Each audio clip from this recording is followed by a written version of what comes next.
Good evening, viewers. This is the Daryl Kirky Show. Like it or lump it, love me or hate me, but I've always got a message based on experience and what I go through. It's not an easy ticket, it's not an easy ride, and that's why I've got something to say and I can empathise, show compassion to those who've got it tough. So let's iron it out and let's have a chat if possible, otherwise I'll hit the hay.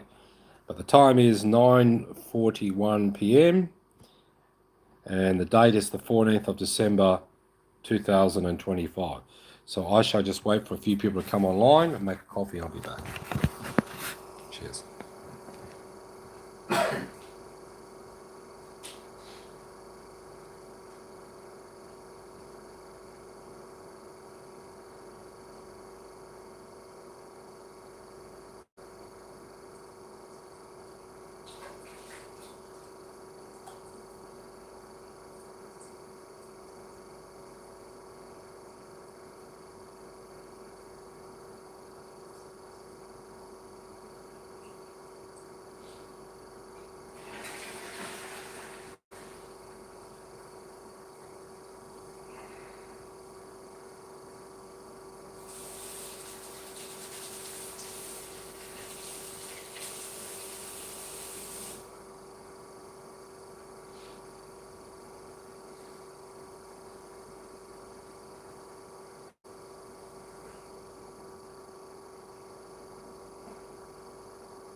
Okay, I'm back.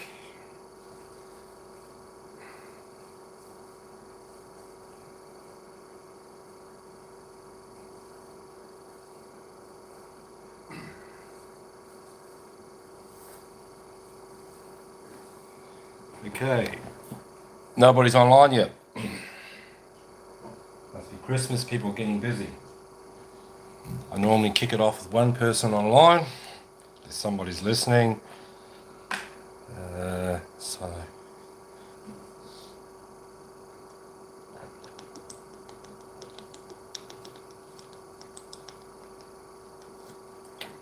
one person online, welcome. This is the Daryl Kirky Show. Now I've got to acknowledge, had this Mormon sister from Albany kind of attacked me on Facebook. I'm not going to say much about it. I called her a Pharisee fool. She says, oh, you're going to be cursed for preaching this sort of gospel. This is the original gospel before King James Bible.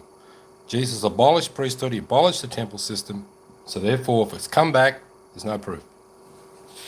All that feel-good feeling doesn't prove anything, or all that obedience. Okay, so there were people just trying to be perfect.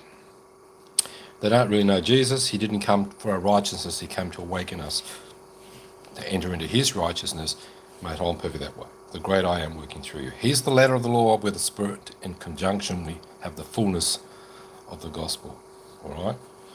Okay, so I want to talk about something here. Very interesting perspective what's happened recently about balance.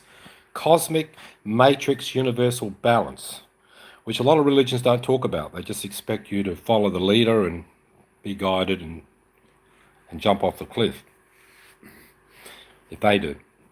No, there is reverse psychology. There are 2 steps taken back.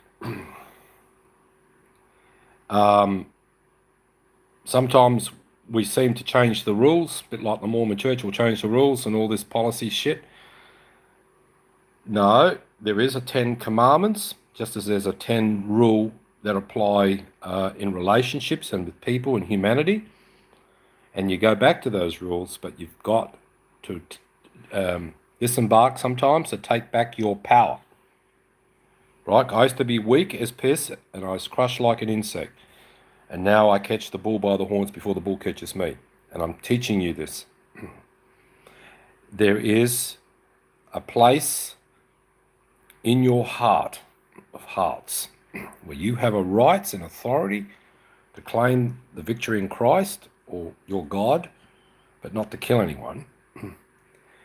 And you cannot let people take over your life, nor any church, pastor, bishop, pope, prophet, no matter what. You have to stand up, even if it means you get kicked out of a church or whatever. Right? So what I'm going to try and explain here now is I set up this sister who was very highly moral and everything with a very rich guy, but an ex-Mormon high level on the stake presidency bishop of bishops. Beautiful man. Never come back to church ever. Not even popped in like I did. Never got hurt again, just left. Bullshit. But at first, it started off a little bit of a lusty thing because I said, you must have the intent to marry before you spill the seed. At least you should be married. It must be built on love. And I always said, lust without love is a cursed sin. Well, in the Old Testament, apparently they could lust and think anything they want, but they couldn't touch or be stoned to death. Today, it's even more stricter. You can't lust even outside of a relationship committed. Meaning nightclubbing, screwing around, that sort of thing. Drugs and all that Sodom and Gomorrah thing, right? So, in a sense, if somebody emotionally manipulates, takes your woman away from you, or pulls her away from her faith and everything, that's worse than lust. Because lust is lust. It's a 5-minute job. So I understand more why women in this culture would rather a man cheat sexually than cheat emotionally. I know I'm starting to get it. I mean, I don't cheat emotionally because when I'm on the spirit level, I don't care if you think it's a spiritual adultery or not. There's no such thing. It's high-level stuff, and I'd rather do that than porn. I channel my sexual energy into spiritual energy. But on the fallen condition level, of course, emotional deception, wickedly deceptive heart, the Bible warns against. It's worse than lust, because how does a man take your woman away from her? Unless she's some drug addict or some bloody sex addict, or she'll leave a man. Normally, it's because of an emotional deception, just as it was in the friggin' Garden of Eden. It was beyond a piece of fucking fruit. And I say fuck because that's what it was. All this bullshit bedtime story, horror story for kids. It was more than a piece of fruit. It was a seduction.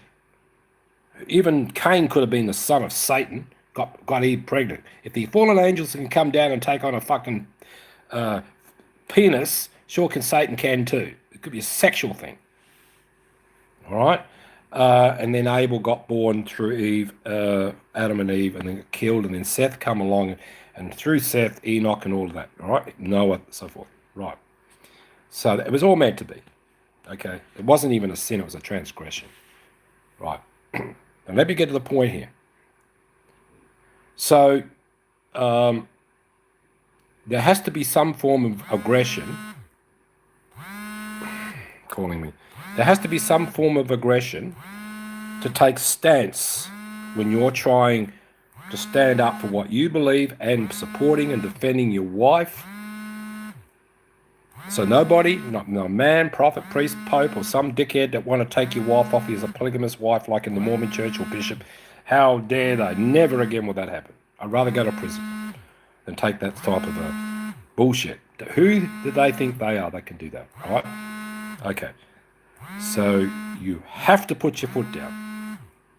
And if people respect your rules just as you're supposed to respect the church rules, but the church rules can destroy even family. Right? So they say it's all about family. My ass. Break families. I left you for dead. They left me for dead. Anyway, somebody's really important trying to call me. Maybe I should make this video short. I'll make this part 1. I'll get back to you. All right. Very important overseas call.